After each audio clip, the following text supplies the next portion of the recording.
Some great news for people driving to the state fair later this month. Highway 280 looks to be on track to reopen before the fair's opening day. However, some drivers seem to think it's already good to go. They're dodging barriers to ride on the fresh asphalt. Heidi Wigdahl's live in St. Paul to share some of the dangers from that risky maneuver. Heidi?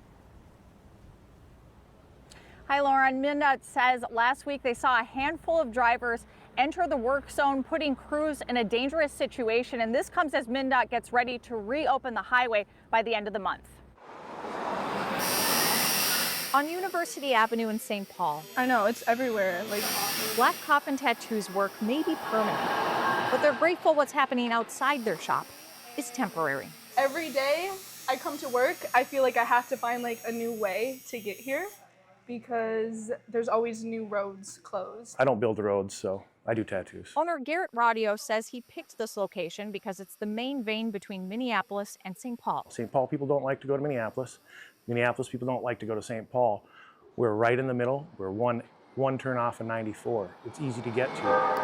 But not right now. MnDOT closed Highway 280 in April for major construction on the road from I-94 in St. Paul to Highway 36 and I-35W in Roseville. Crews have been resurfacing pavement and ramps, repairing bridges, and improving drainage. The good news is that MnDOT says it's on track to reopen before the Minnesota State Fair. The bad news, MnDOT says last week a handful of drivers traveled around the barricades and onto Highway 280. The project engineer told this to our partner, NPR News. They assume that it's ready, that it's brand new, fresh blacktop. They just start flying down the road. MnDOT is reminding drivers it's illegal to move or interfere with traffic control signs and devices. MnDOT says, quote, in response, we have tightened and secured barriers in several areas along the entirety of the construction project. Meanwhile, down the road, a warning for drivers that can be written in ink. I see a lot of frustrated drivers, in these zones. It's no one's fault, it's Minnesota. We need road repair. And a more permanent fix.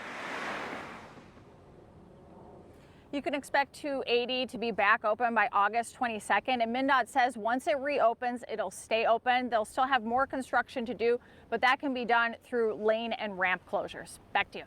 Well, that certainly is good news for fairgoers, Heidi. That's a big route to get there. Thank you.